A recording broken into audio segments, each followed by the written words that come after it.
So everybody, welcome to Reducing the Stress Response with Eva Clark.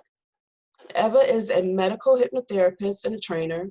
She directs Mind-Based Healing, a nonprofit that provides leadership in the development and application of mind-based practices to effectively treat the psychosocial factors behind chronic disease. So please welcome Eva Clark. Hello, I'm glad to be here.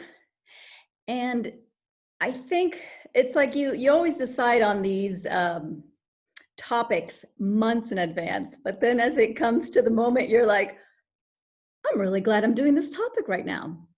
Because with the political and the racial and the viral world that we are in right now, having tools to lower the stress response is vital.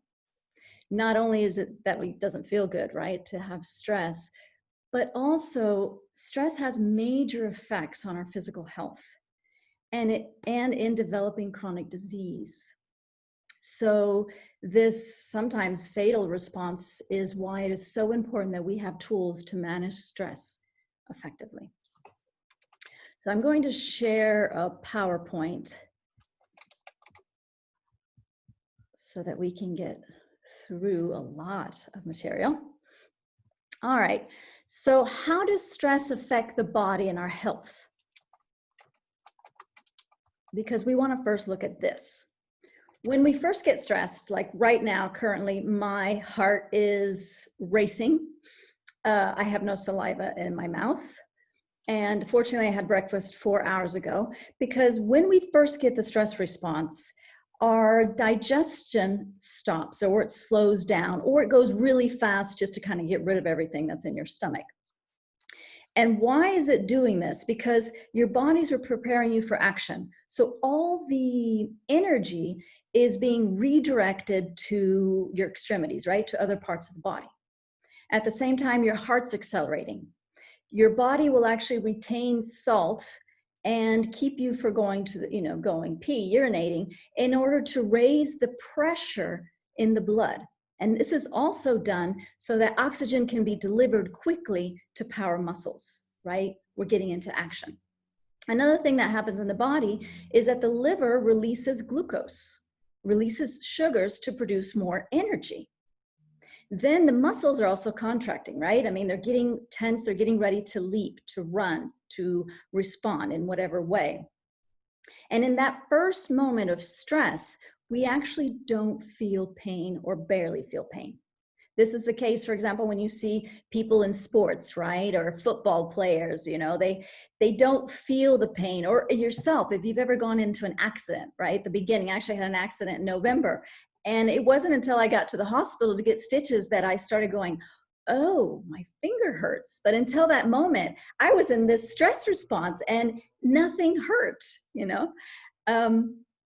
Also, what happens in that moment, which was really good for my finger when I cut it, was that your body raises the inflammatory markers. And it does that. It gets your immune system really active to make sure in that first moment when you're running away from the saber-toothed tiger, that cut you have on your foot because you ran over a sharp stone doesn't end up producing infection or doesn't bleed you out. So that's happening right at the beginning. At that time too, just like the energy is moved away from digestion, energy is also moved away, and the immune system is moved away from detecting and killing cancer cells. We always have these little cells that go a little crazy, and our immune system is constantly cleaning them up. But in the moment of a stress response, that's not a priority, right? That's long-term: repair, replace, and renew. Also, what happens in the body is the serum cholesterol and the free fatty acids are released into the blood as well. And at first, our focus really increases. I don't know if any of you guys have had like an accident or almost an accident in which in that moment, you're just like, I am not hitting that. And there's this clarity and everything just seems to slow down and your body just prepares. And this first response is really good in that first moment to take action. The problem is this stress response we have happens no matter if we're in a car, we have a saber-toothed tiger, or we're pursuing a bison, Or we're worried about when we get home and our spouse asks about this or that, right? Or a deadline. These same symbolic stressors also produce the same reactions in our bodies. And the problem with these is when you are thinking about in the car, when I get home, we have to talk about that. She's not happy or he's not whatever. We're not taking actions in that moment. We're actually just ruminating. But our bodies are preparing for action. So what happens is we build up what's called those stress products, that tension, that glucose in the body. And so then what happens is when we do this over and over every day, the minute the alarm clock goes off, we are in a hurry, and then the coffee, and we have to hurry up, and then the traffic, and we have to get our kids, and where's lunch, and I forgot, and there's this deadline, then I have this meeting, and maybe I'll get the project done after the meeting. When this is happening ongoing, the stress response becomes long-term. And what happens is that first stopping or quickening of the digestion becomes dysregulated. So you start having strange things happen in digestion. You get bloating all the time. Anytime you eat, you have stomach cramps in the morning or right before meetings, right? All these different digestive problems. What happens as well is your blood pressure goes up and it tends to stay at those levels. So your body is increasing that pressure and you're not taking it anywhere. Then remember, the liver was also releasing glucose. So then what happens is it gets dysregulated too, because the body's releasing and no one's needing that glucose at that moment, no part of the body. And then we have the muscles. Again, the muscles are ready for action, but if the action is just you thinking about, I've got that deadline at, on Friday, or myself like, okay, how can I get all this done in by 3 hours? Is 3 hours enough? Am I gonna, the muscles start tensing, and then you start getting all these strange aches and things. And what's interesting about stress is, though at first, with that first adrenaline shot, we don't feel pain. When we have stress and we get into that second, more of the cortisol and the glucocorticoids, the perception of pain actually increases. Then remember, at first, if we had an injury while we were running away from the bison, and we had those immune system really making sure that nothing was going to happen with that cut, after a while, the immune system no longer is doing that work properly. So it even takes longer to heal a wound. I had a client come in, she had broken her wrist in the middle of this project, and 3 months later, her doctor was telling her that the bones weren't healing properly. And so we investigated that, and it was because of all this stress. The body wasn't doing its work, right? And then also we have less resistance to infection. So I say probably the best thing for COVID is to relax, right? We want to be able to resist. You'll notice as well, when you're extremely stressed, that's when the cold happens to come in, right? You're like, really? I really don't need a cold right now. Other things that happen, which is interesting, is that at first in a stress, our inflammation goes up. Once that first stage happens, the cortisol will actually, when that kicks in, it will actually regulate the inflammation again to say, okay, we're all doing good now. Let's just get this going. But when it's long term, the body no longer reacts to that cortisol trigger, the natural body's cortisol trigger, and the inflammation just keeps going up, and affecting other parts of the body. Then if you remember our short term, cancer cells, when you're in a rush, you're in a hurry getting away from a saber-toothed tiger, the immune system is not going to be pursuing and killing off and, repairing, replacing cells. So that cancer cell begins to proliferate. And then as well, you've got the cholesterol and the free fatty acids accumulating in the blood, and the sympathetic nervous system also gets dysregulated. So what happens is, it's almost like when you have a lot of stress, then anything that happens, there you go, you react quite quickly, right? I can't see the bottom of my thing, so I'm not sure if there's another one. Oh, there it is. And then lastly, our concentration that at first got very focused, it's just, it gets fatigued and we can no longer concentrate properly. Yet at the same time, we have these, persistent, what am I going to do? What if that keeps us from sleeping?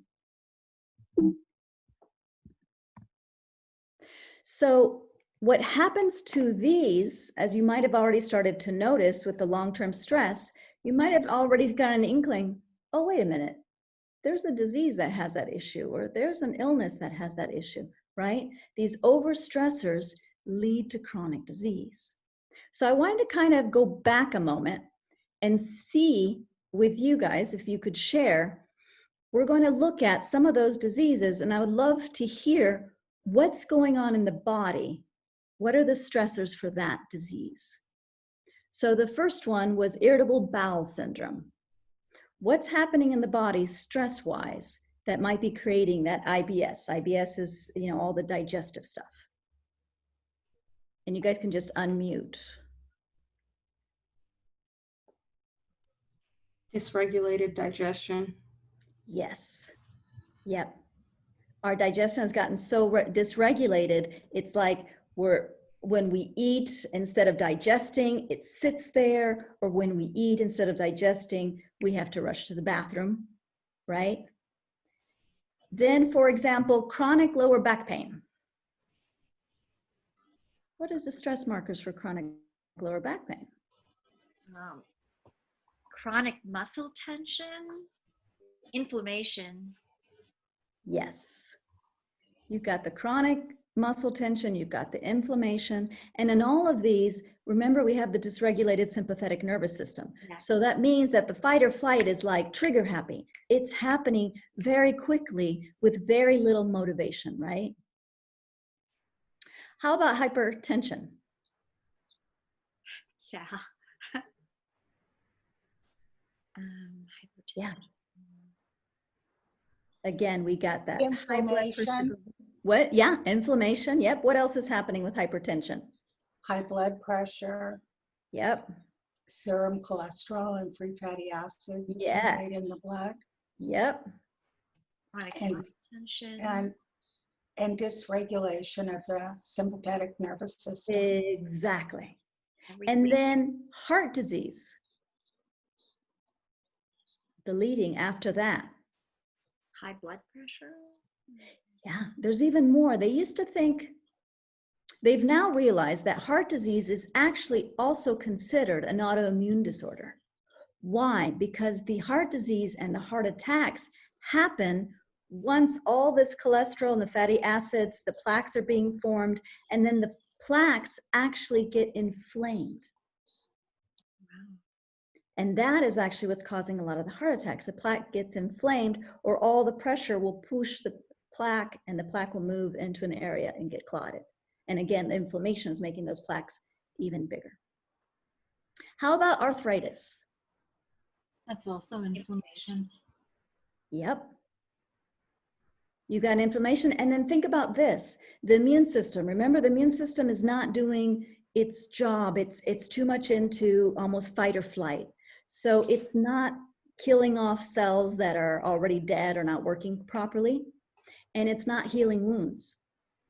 So in your joints, you are accumulating cells that should have been cleaned up.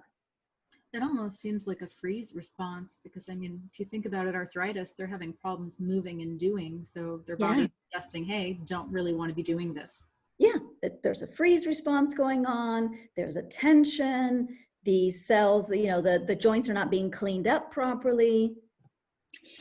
And increased perception of pain. And there's an increased perception of pain. Perfect, exactly. And at this point, it's not stress anymore, it's distress. Because a certain dose of stress, it is needed for us to function every day. Oh, yes. When yes, gets yes. chronic, it is already distress, although we call it stress, but technically it's distress. Yeah. Yes. Yep. We're talking about the distress. Yeah. And we'll actually kind of look at the difference between eustress and distress. But these are definitely the distress, right? There's more of a threat You know, I don't have time, I'm going to be late, that deadline, the embarrassment, any kind of threat to self-esteem, all of those will trigger these. Yes. For example, cancer. Mhm. Yeah, you got inflammation, you have cancer cells are proliferating. There's a lot of studies on stress and prostate cancer and stress and breast cancer and the links. Basically all cancers, even dementia too, like Alzheimer, and they are all related to stress. Yeah. Exactly. What about anxiety? For sure. Yeah. And depression, it is also because there is a point that the person learn hopelessness, you Yes, know. learn hopeless, and Why and you know, yeah. and then you have decreased concentration, you have disturbances of sleep and mood, you can't sleep very well. And then again, your dysregulated sympathetic nervous system is just getting triggered by everything. And so I'll have clients come in going, I don't know, this morning I was at work, I was just doing my job, and all of a sudden, my body, my heart just started racing, right? Because now it's quite dysregulated, and anything, a thought that just passed by perhaps, got the whole stress response started. Now, stress is a major factor, but it's not the only factor. And anytime I talk about stress, people are like, oh, but it's not just stress, it's our genes and everything. And it is. There is a model called the biopsychosocial model used in functional medicine, and functional medicine focuses on chronic disease, not acute disease, but chronic. And when we talk about chronic disease, it's long-term. It takes a long time to build up, as we saw with those stress response, and it's going to take a time to shift and re-regulate those systems. And so the factors that cause it are family, relationships, social, and all the stress factors behind that. Our beliefs, and we'll see how our beliefs will create stress, our emotions, if we have or don't have coping skills, traumas of the past, again, which will get triggered and get us more stressed out. And then genetics. Though as well, again, there are studies. There was a study I was actually reviewing before this, breast cancer, saying that the stress triggers the body's turning on the genes, right? The stress genes, the genetic genes for breast cancer. So just want to give you this caveat. There's more to it, but stress is such a key component that us as hypnotherapists and, and NLP practitioners, for those who have studied that, really addressing the stress can help out tremendously. So what to do about it? Currently, if you look at any presentations or any programs on stress management, and this one I actually pulled from the Stanford Medicine, from the Stanford Cancer Center. It's a presentation that was done just a few years ago and was called Beyond Stress and Anxiety, How Stress Affects the Body and What to Do to Manage It. These are the key areas that are being taught. If someone has stress, there's a recommendation to exercise. If you think about it, if you're stressing, what's happening is your body's preparing for action. And if there is no action, because you're stressing while sitting at an office desk, you need to do something with that stress product, with that excess action or energy. And so one thing to do is to exercise. Exercise also releases endorphins, which then helps the body relax. And it helps to trigger the parasympathetic nervous system, since the sympathetic is so dysregulated. Another thing that will always be recommended is diet. Diet and, of course, sleep. It turns out that actually vegetables will help your body produce serotonin, which again will get the body regulated. So it's important to kind of look at that. The third piece that's always stressed is to reduce stimulants, which is exactly what we don't do, right? When you have a deadline, what are you doing? You're drinking more coffee. You're having a candy bar because you're so exhausted. Yet all of those stimulants will actually activate the stress hormones more.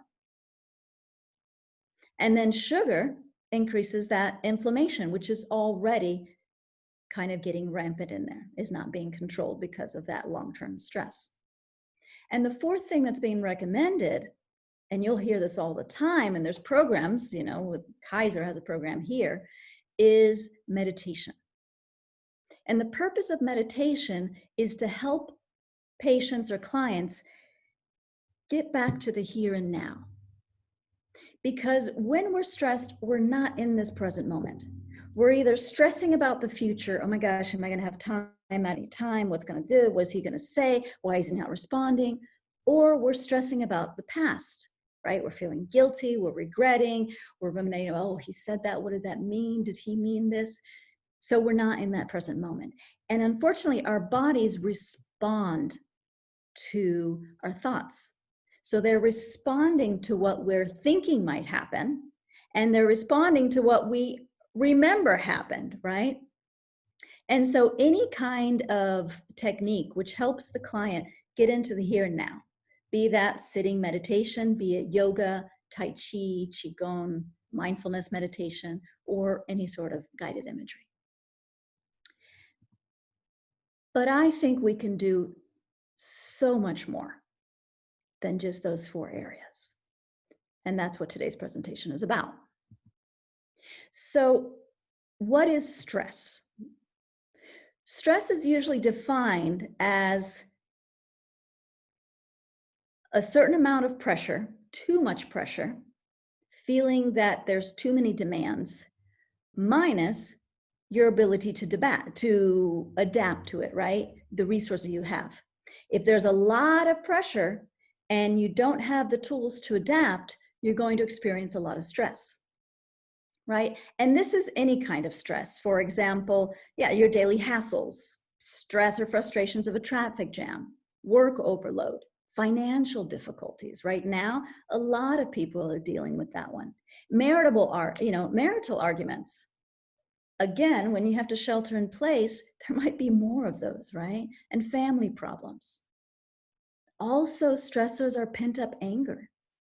Again, your body's responding to your memories, to your self-talk, guilt, resentment. All of those produce the same effect in the body. So when we look at this formula, what ideas do you have that we could use to help our clients?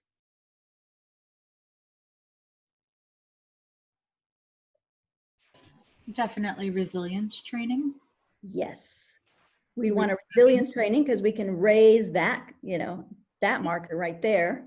And then maybe reframing and helping them feel like they are more resourceful than they've realized. Exactly. So it's all about building up resources and adaptability, and maybe just helping them a little bit with, reducing pressures, maybe organizing their calendar a little better, right? But we're going to break it down even more, because as we break down this stress response, you'll see that we have so many areas that we could help to lower the stress response. So when we've unfolded it and broken it down, now we can see a lot more areas. So let's kind of review this. The first area is perceived stress. In order for someone to get stressed, they have to perceive something as stressful. So for example, if 2 people lose their jobs, one can perceive it like, this is the end of my life. I'm never going to get another job. I'm going to spend 6 months looking for a job. I'm going to lose my house. So the job loss is a major threat to them. In another person, the job loss will be an opportunity, like, oh, I really didn't like that job, and thankfully I have a month's pay, so I'll have some time to restore and really think about, and maybe I'll move back to my hometown. And so for them, this job loss is not a stressor. Another example is, for example, roller coaster riders. If you've ever watched people get on roller coasters, the ones that are sitting in the front, they don't have distress, right? They have eustress. They're like, wow, they are just having a blast. And yet you'll look at the ones that are sitting in the back of the roller coaster, and they're just trying to not think about it, right? And so they're just like, oh my gosh, please let this be over. I just want to get on the ground again. Also, another perception, a general perception, is you always need to see if your client, and Einstein always said this, the most important question to ask yourself is the universe friendly or is the universe hostile? Right? Because if you have a client who thinks that everything is a danger or toxic, that perception is going to create so much more stress. And we'll get into each one of these in a lot more detail and all the different methods. Right now, I just kind of want to open your mind and your creativities to start getting you going. And then we'll look at all the different ways that we can address each one of these points. Apart from the perception of stress, we have the negative thoughts, right? So that person the two that lost their job, one is like, oh, yay, I have some time off. The other one's like, this is the end of my life, right? And they're not saying, this is the end of my life. There's this voice, this is the end of my life, right?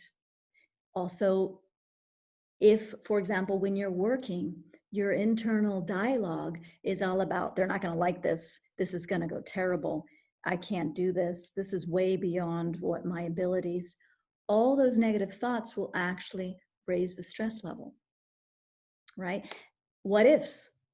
I have clients who, spend the night thinking about what ifs. What if this happens? What if they don't do this? What if they said this? What if it doesn't work? What if my computer dies right before? What if? Or another one that's not so obvious, but I'm always looking to catch it, is shoulds, right? I'm seeing this lately on Facebook, and I hear people like, oh my gosh, I've been sheltering in place for 2 months. I should have already lost 15 pounds. I should have gotten my webpage going, and I should have da-da-da-da-da. And all that, again, is raising that stress level. Emotional triggers. So when I write here, triggers activated,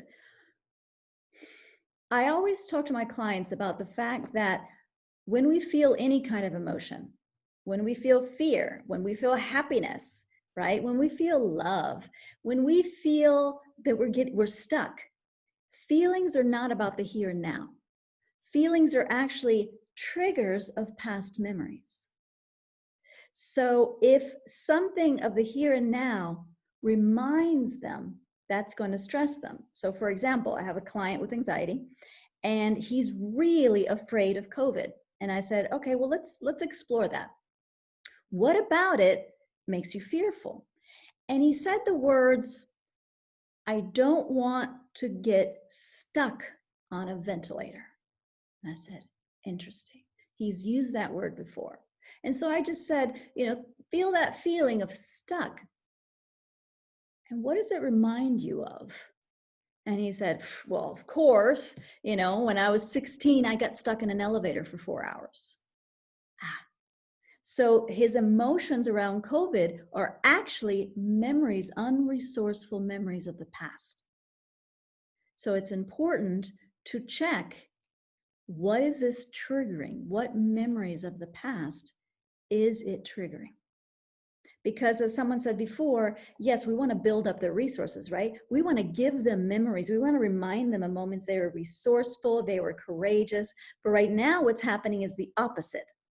They are reminded of moments that they weren't resourceful, moments where they were helpless or a victim.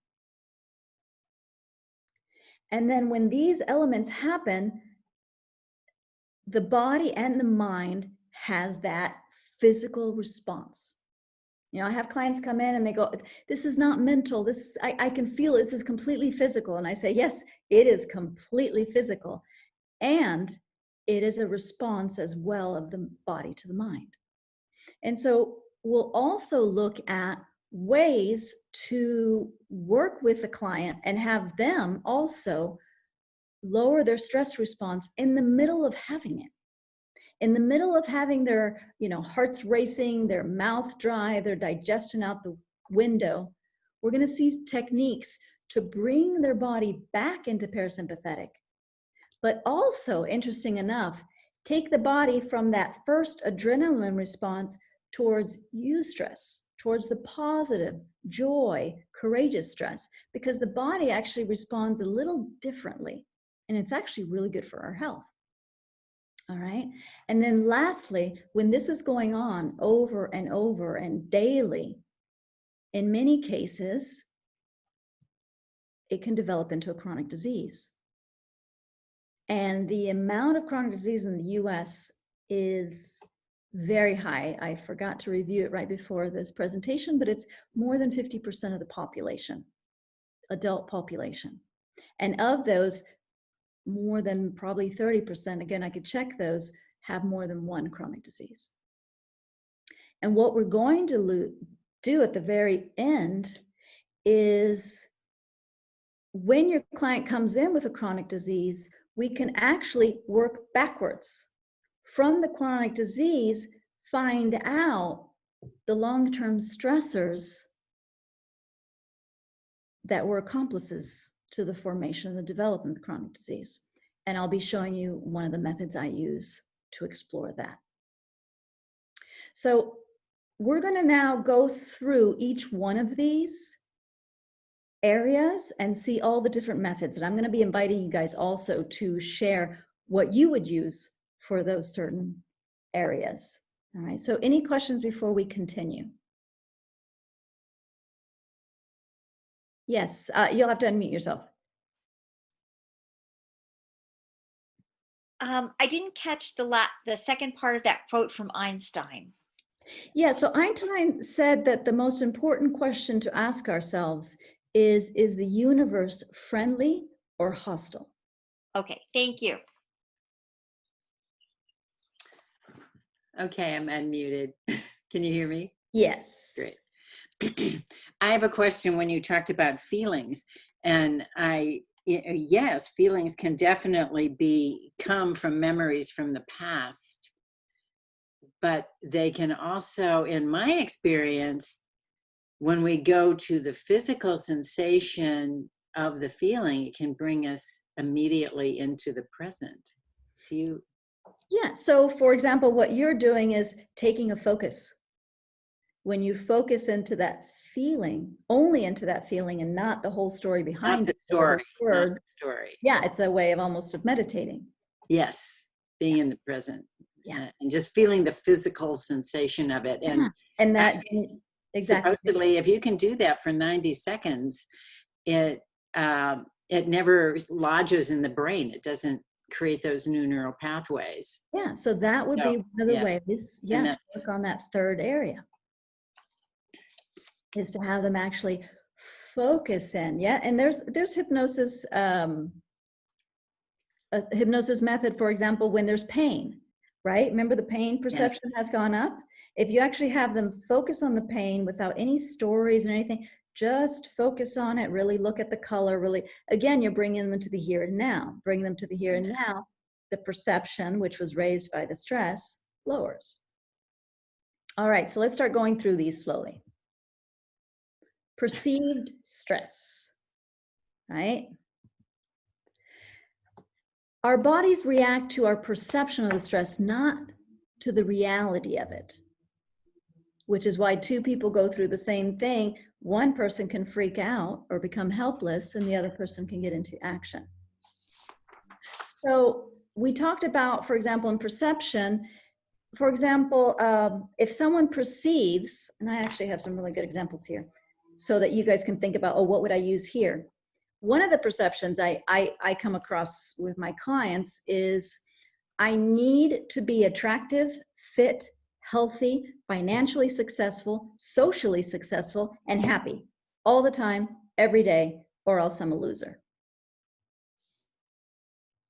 So there's their perception about life. Another way of saying it is, I have to be perfect.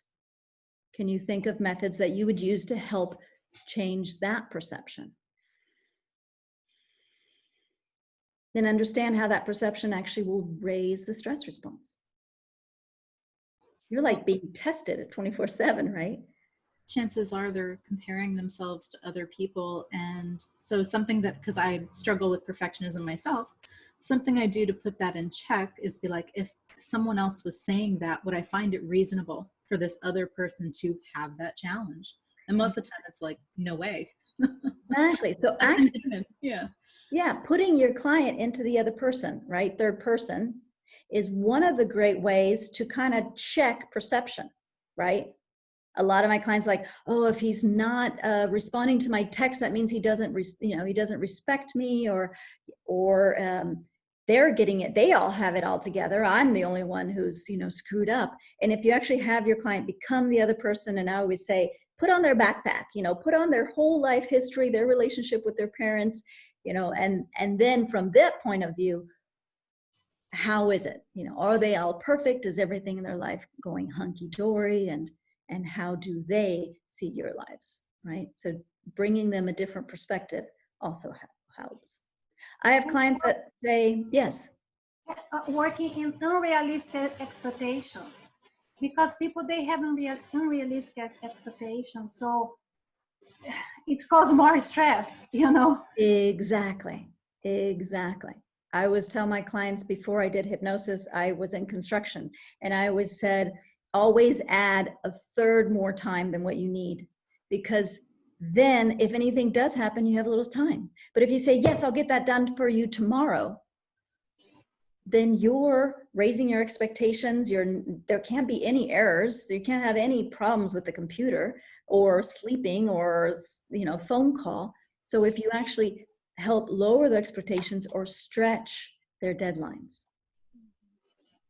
Also, how does the perspective, if I say no, I'll hurt your feelings, cause stress? Well, you don't have control about over other people's feelings, You have control over your feelings, how you react, but all other people, we don't have control. Yeah. And if we can't say no, what happens? We have to be honest. We have to be honest. This is reality. We have to deal with reality, not what we would like that to be, but what is going on now in the present. Yeah. Yet you will see that the majority of people with chronic disease, one of the big issues is the inability to say no. Mm-hmm. And when we don't say no, what happens to our calendars? They fill up, and then they become resentful, angry, tired people who don't have a full cup. Exactly. But I think the fear of saying no, it has to do with self-esteem too. I need to be appreciated. I need to be loved. In order to have all this, I have always to say yes. I have to be perfect, So yeah, so that would be part of that perfection. Then people that are very caring and loving. Oh, I have to help him. I can't stop. I love writing. I love reading biographies of and to see what people's lives were, especially after they've died. Interesting enough. And even yesterday, I was reading about a doctor, who had died of COVID, and they were saying even when he was sick at home, he continued to make phone calls and organize things and attend to his clients. Mm-hmm. Right? Mm. He's keeping his body in that, action of, I got to take care of you. I can't say, no, look, you know what? I have to take care of myself. I am exhausted. I have a dysregulated sympathetic response already because I work 12 to 24 hour shifts. I need to say no to everything until my body's inflammation goes down. So what happens with COVID, it's a cytokine storm, which means it's an inflammatory storm. Mm-hmm. All right. See what others. So for example, for myself, if I notice someone who's got perfection, there's a great little script in this book. If you guys have, it's a classical book on, hypnosis scripts. And in here, there's one, for example, which talks about you used to be a perfectionist, but now you've realized that what's important is to contribute and collaborate. So it's changing the goal from I need to look good all the time, every day, every moment, to, oh, I want to collaborate. And of course, collaboration is actually one of the ways to reduce stress, right? Is to society, having a community. Another one that I'll do for perception, to discover what perception is, for example, that COVID client who was stuck, it was about the elevator. I'll ask these questions. I'll do a questionnaire in the first session. And I'll say things like, what are your thoughts when you think about that, right? When you think about COVID, what are your thoughts? Because I'm looking at what's going on. What are they perceiving? What stories are they telling them about this, right? And I'll say, what are your worst thoughts, right? Because sometimes they'll give you the, the PG rated one, and you're just kind of prompting, like, what is the worst ones? The ones that, you don't want to share as much.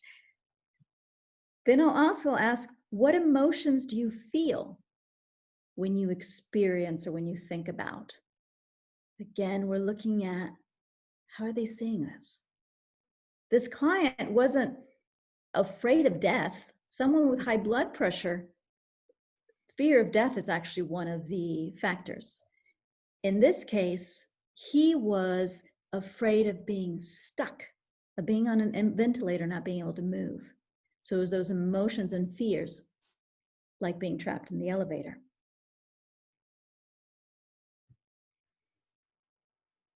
When it comes to chronic disease, something to ask about always is, what was going on before? Remember, chronic disease is long-term, so you want to kind of look at 3 to 6 months, but also you want to look in their 20s. What was happening before the chronic disease? And that'll give you some areas.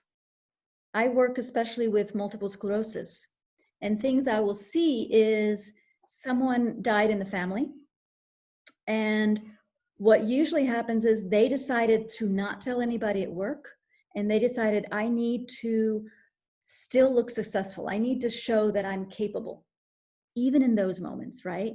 So they're grieving, and at the same time, they're pushing themselves to succeed. And so they're actually repressing emotions, which will also create havoc in the immune system. Or, for example, one of my clients with MS, when right before or right during, she had been working probably 2 years, 12 hours a day. And there was a fear that they were going to fire half of the department. So for almost 2 years, she was working and trying to prove herself with a fear, and her words, my life will be over. If I lose my job, my life will be over. Right? So there's this perception. It's like everything is weighted on this job, on what you do.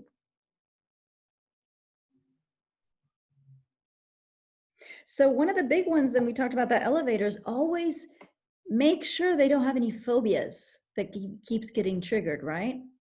They have a phobia to elevators, to driving, to bridges. All those elements are going to, they have phobia, fear of conflict, is going to generate stress. And today I had, I shared, hey, I got this presentation going, and someone said, yeah, just teach them to meditate. But if you have a fear of avoidance, an avoidance of conflict, stress will get you into the here and now. But in the evening, your spouse is still there, right? And so it's really good to work on those areas. Another thing I'll notice, and I think Sandra's the one who pointed that one out too, is people tend to want to control, right? And so if they've been married for a very long time, or married early, or if they have kids, they want to control that environment. They want to control their husband's, emotions. They want to make sure their kids do everything right. And so that creates more stress, because it's impossible, right, to control others. And so there's this need to try to control something that is out of your control, and that'll create more stress. Yes, Nancy? And you guys will have to just unmute yourself, because I can't see everybody at once, unfortunately. So do you think that chronic illness is also comes from the want to control the environment and the people around them? Okay. Yeah, I really find that. Okay. Thank you. Yeah. That takes a lot of energy. And that's what we're going to do today, is actually a technique to pull that energy in. Codependence is another one, right?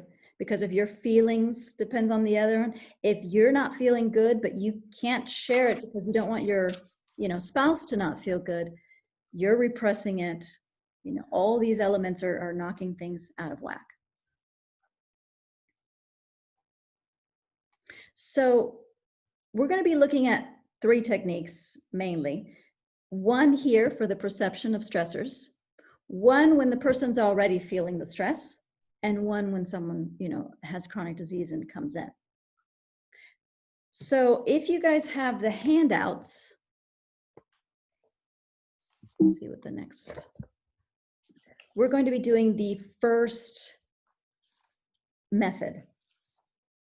So here, this is actually a quote by Gabor Mate. There's a great book called When the Body Says No. I love it. It's like the body saying no. And it really talks about the stress disease, you know, connection. And he says, you know, cancer, ALS, MS, rheumatoid arthritis, you know, and all these other conditions really happen to people who have poor sense of themselves as independent persons. What that means is, I don't have my own feelings. It depends on your moods, that need to, you know, that codependence, I merge with you, and not having a clear sense of this is me. I work with cancer, and for example, one of my clients, we talked to his cancer in trance, and we'll be talking about that. His cancer said, you don't have your own opinions. It's like, well, we're gonna, you know, when you and your wife go to the movies, you always let her decide. He goes, well, I'm just being nice. He goes, yeah, but you need to have your own sense of what you want, of what you desire, of what you like.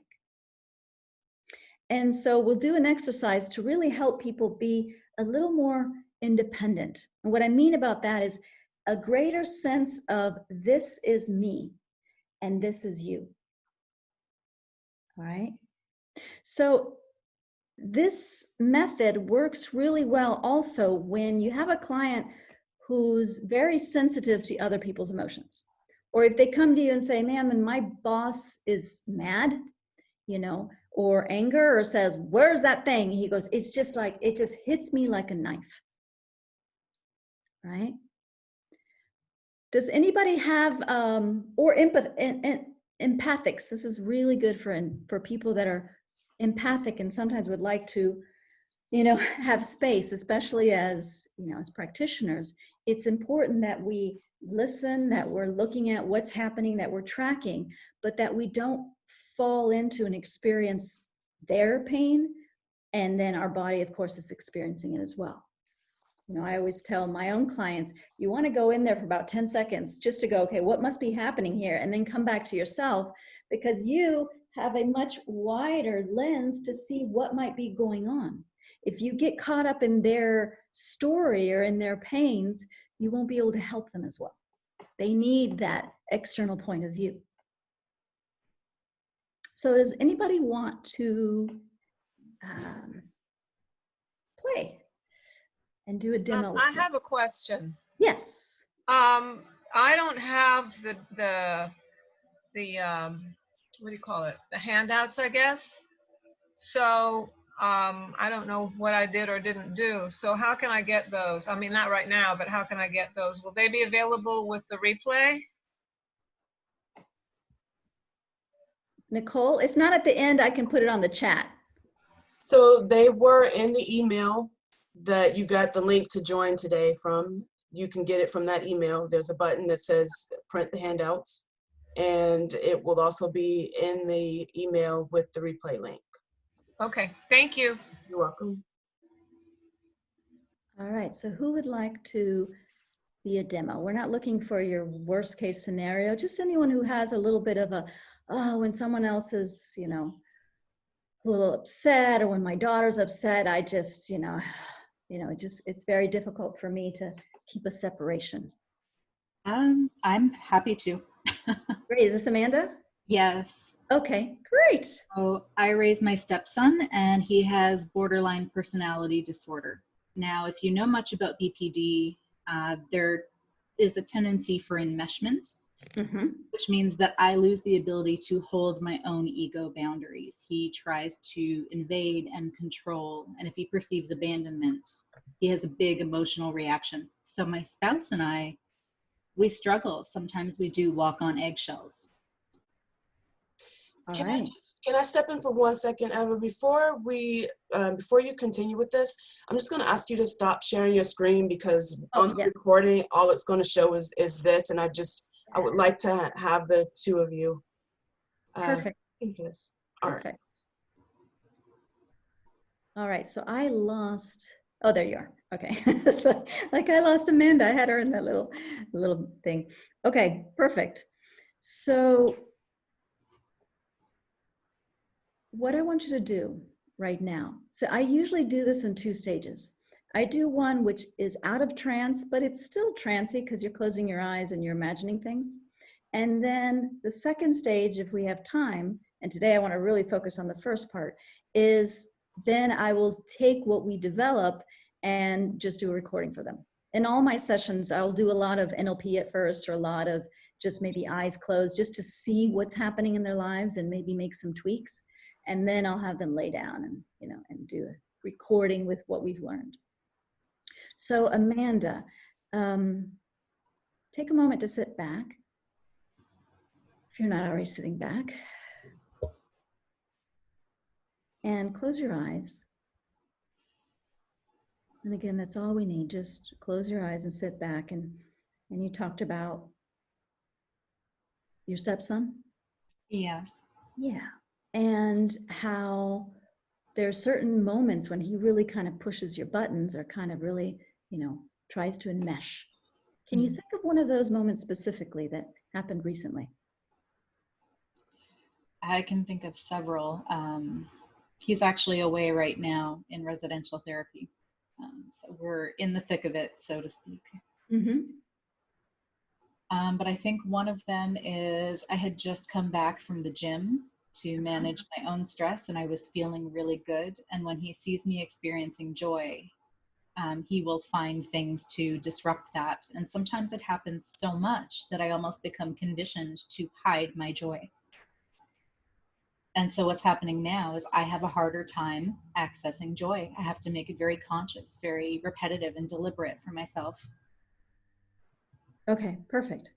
So take a moment to step back into one of those experiences. You're just coming back from the gym, you're experiencing joy that felt good, and you enter into the house, and there's your stepson, right? Mm-hmm. And he's saying what he's saying, or he's doing what he's doing. You got that? Mm-hmm. Yeah. Yeah. And as you're there interacting with him, take a moment to now kind of notice, kind of just be curious. There's no wrong answer. So just kind of be curious. Where does he end? Where does his energy end? And where do you begin? Just be curious about that.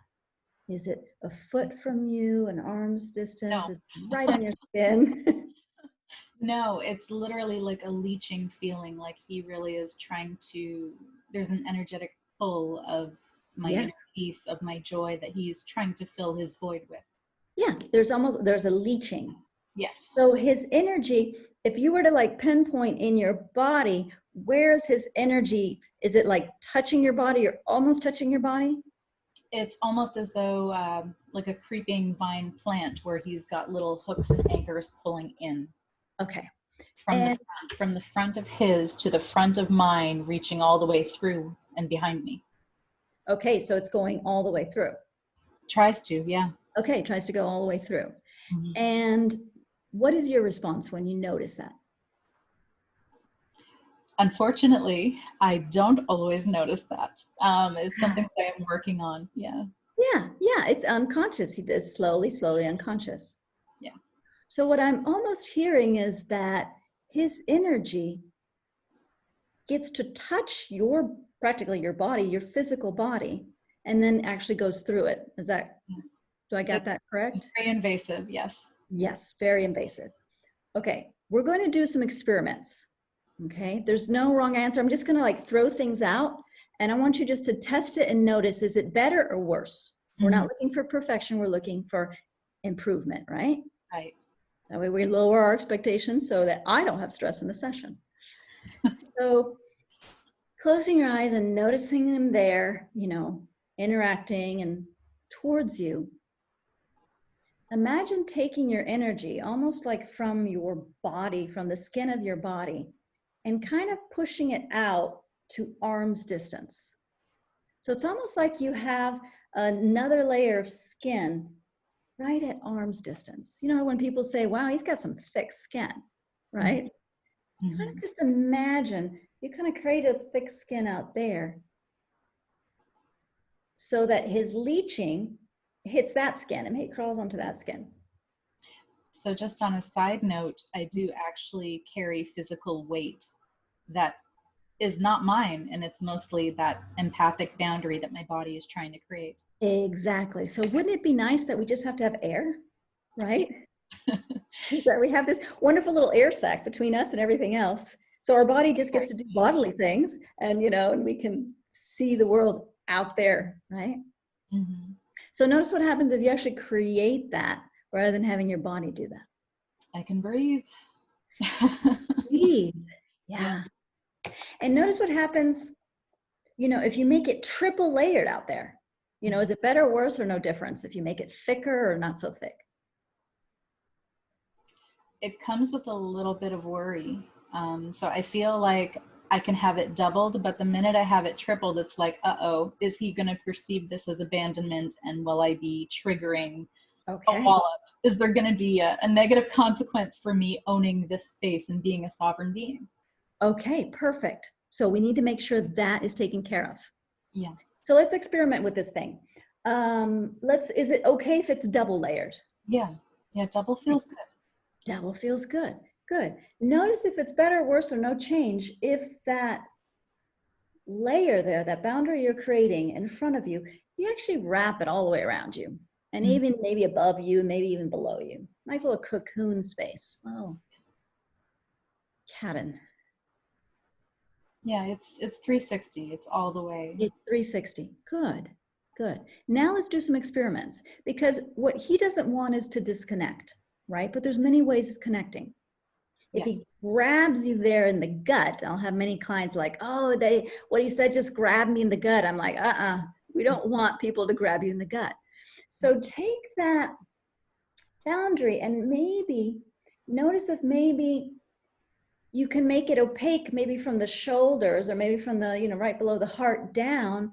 It's like a spacesuit, you know, and that way the body just does bodily stuff. And from maybe the chest or the shoulders up, it's totally transparent so that he can connect to your eyes, you can hear him, you can speak to him. I don't want that. Okay.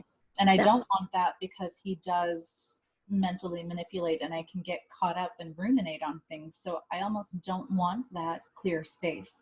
I feel like it needs tinted all the way around. Perfect. So do that now.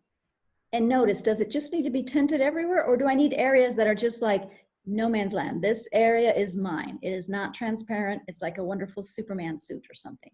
Yeah. And now I love to experiment. So let's just see, you know, if it doesn't work, then we know that one doesn't work. Notice if it just makes it strange or if it actually makes it better. If maybe that suit on the outside is like a Care Bear or is like a teddy bear. You know, maybe it's nice and warm and fuzzy from his side. Mm-hmm. Is it better, worse, or no difference? I don't think it makes a difference. Good.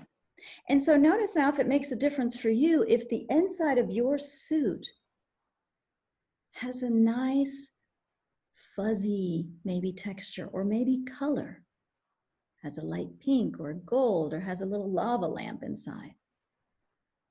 No, I think I'm good with it just being kind of rose tinted with that compassion kind of feel, but it's clear there's no stuff in my space. I really need that space. You really need that space. Yeah. Another thing to check in is, for example, imagine having your, what name do you want to call this thing that's around you? This rose tinted clear space. Self-compassion. Self-compassion. Yeah. SC, self-compassion. Yeah. Okay, so let's try something. Again, I love experimenting because then what your corrections are actually is perfect, but I kind of get doors open. Imagine taking your self-compassion to the gym, and you're doing your exercise, and you are accessing your joy. Yeah. And then notice if it's better or worse, because what I would love for you is to be able to have that joy you just filled up and to keep it, right? So imagine, does it feel better or worse if when you're at the gym, you feel your self-compassion, that rose-tinted clear space in your joy? So it's all around you. Yeah. And then you go home and you've got that joy there in this impenetrable cocoon. Mhm. And anytime you do something joyful, you just kind of, bring it in and fill it. Some people love to put little photos in their little space, or just the feeling, filling it up. I think it's really the feeling. It's the Yeah. energetic vibration. Energetic vibration. So imagine now you come home and you've got that energetic vibration within your space while you're there with your stepson.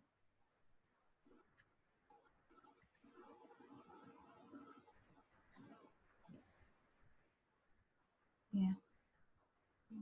Good. Now what we want to do is we want to test it. So we've now kind of created it. Now we want to test it in different situations to make sure, okay, does this work, or do we need to tweak it, right? Do we need to add anything, or give it some, in certain situations, it does certain things.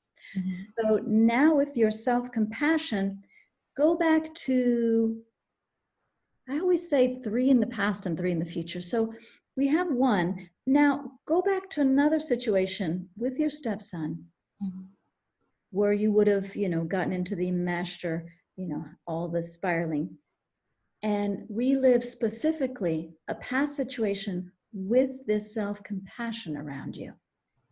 And notice, is it better? Is it different? What do you notice? It's hard to fixate on just one point, and I have gotten a lot stronger with redirecting and keeping a certain portion. I don't feel like it necessarily makes a difference that he may escalate on whatever whim he's having, that it really doesn't have much to do with me. I'm just the focal point. Yeah. And again, remember what we talked about the first part? We're not in charge of his escalation. We can try, as parents, we want to try to make them happy, make sure they don't escalate. But you are definitely in charge of you keeping yourself grounded. Yes. Of you keeping yourself without, getting enmeshed or spiraling out or losing your own sense of joy. I don't have to be in the center of his tornado. No.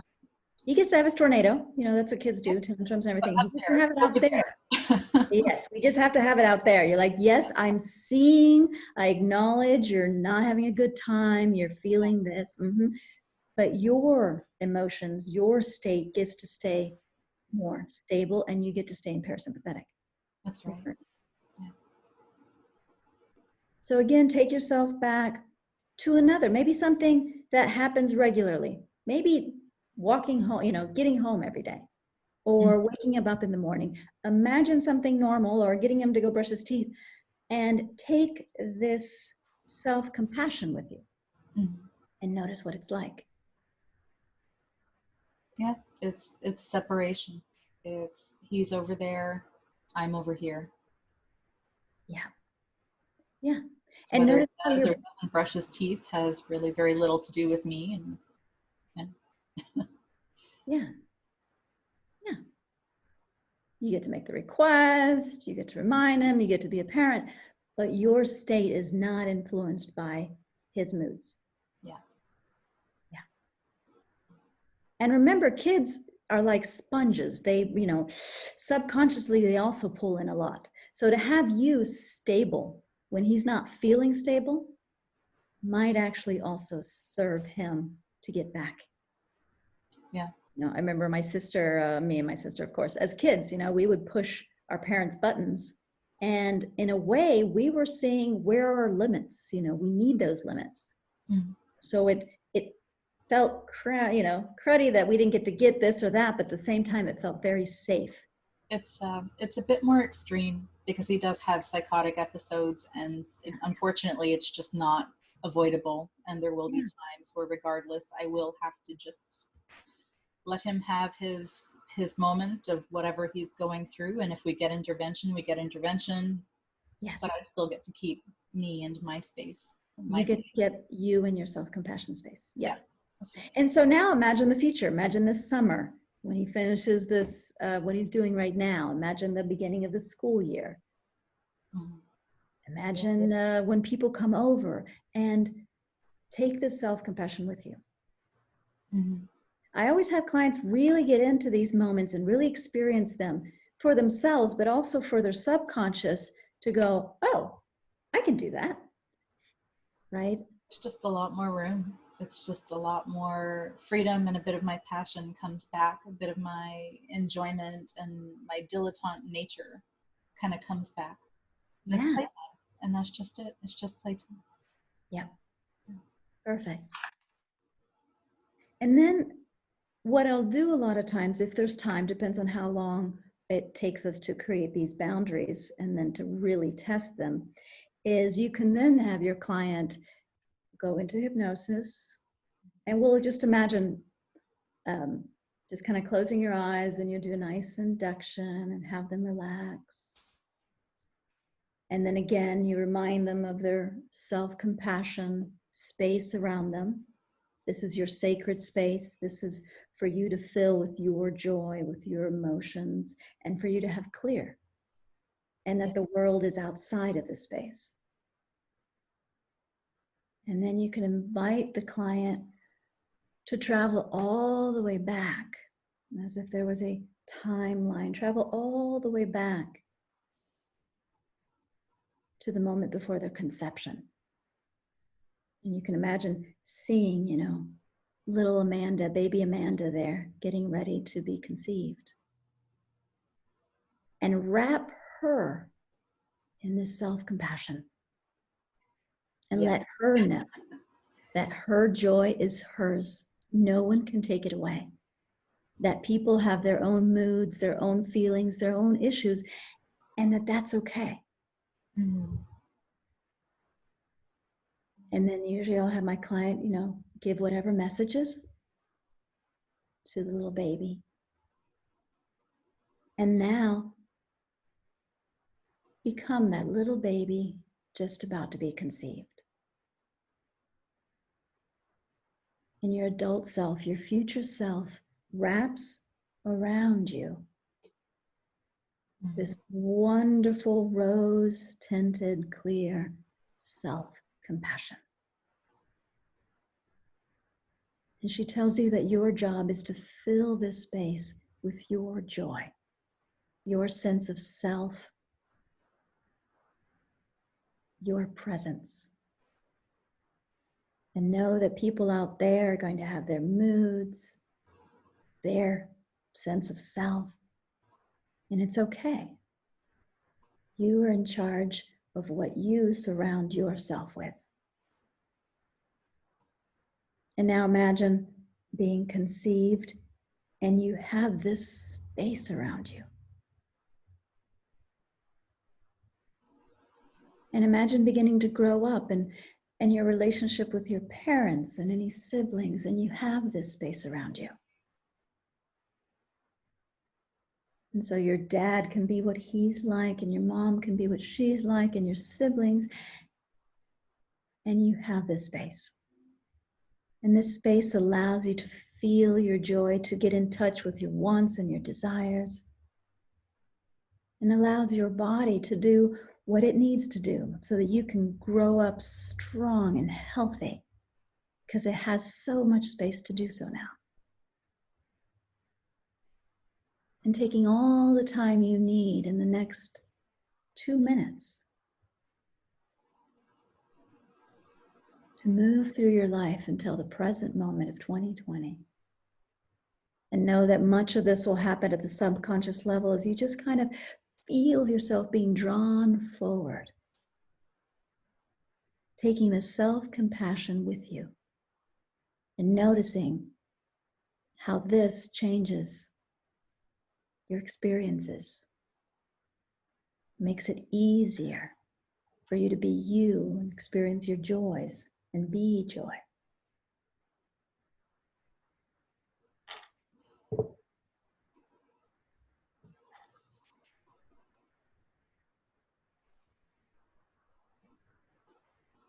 There's a definite feeling of I don't have to give it all away. I can maintain and keep what I create. Yeah. Regardless of how beautiful what I create is, doesn't mean it's my job to give it away. Yeah. Yeah. And then kind of envision and see yourself continuing to move into the future and see that self-compassion wrapped around you. That rose-tinted clarity that filled and more with yourself, with your joy, with the things that feed you.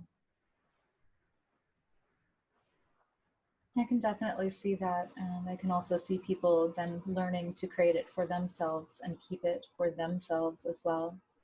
Yeah. Rather than being everybody's wishing well. Exactly. And it's this space that allows you to not react to people, but more respond, right? And not feel like, oh, I got to say yes to this person, right? But actually go, wait, let me check in. Mm-hmm. Is this really what I'm wanting?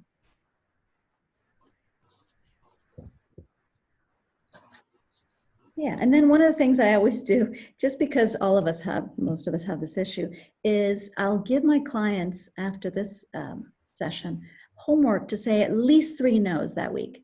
You know, give people permission to do something they're not used to doing. You know, and after a while they're like, oh, I said no to this. I said no, you know, they're like empowered. It's really, and they're like, wow. And they didn't have an issue with it. It's like such a concept for them. They didn't have an issue. They found someone else to do it with them. Like, I have a question. yeah. What if you have a client that's been sexually abused since early childhood? How do you put that spacesuit, that bubble, that whatever it is around them when all of this stuff happened when they were like 2, 3, 4 years old? Well, I would not use this as the resource to solve that. So I probably have already worked on some of those elements. Okay. But having this as well allows them that even though someone might be intruding on your physical space, they have no access to your internal world. Okay. I think it's what was that? Viktor Frankl said that in the book Finding Meaning. He said those that survived Auschwitz were those that did not allow what the Nazis were doing to affect who they were, their mental states, even though they had so much physical abuse. There was a sense of, this is sacred. This is not, you cannot touch this. Okay, thank you. Yeah. What did you call this first technique? I really like it. Boundary. Okay. Yeah, and some people would be boundary. Some people might, you know, just your physical, your space. Thank you. That was beautiful. Yeah, and so we're just going to take, unless anyone else has any questions, we're going to take a 10-minute break.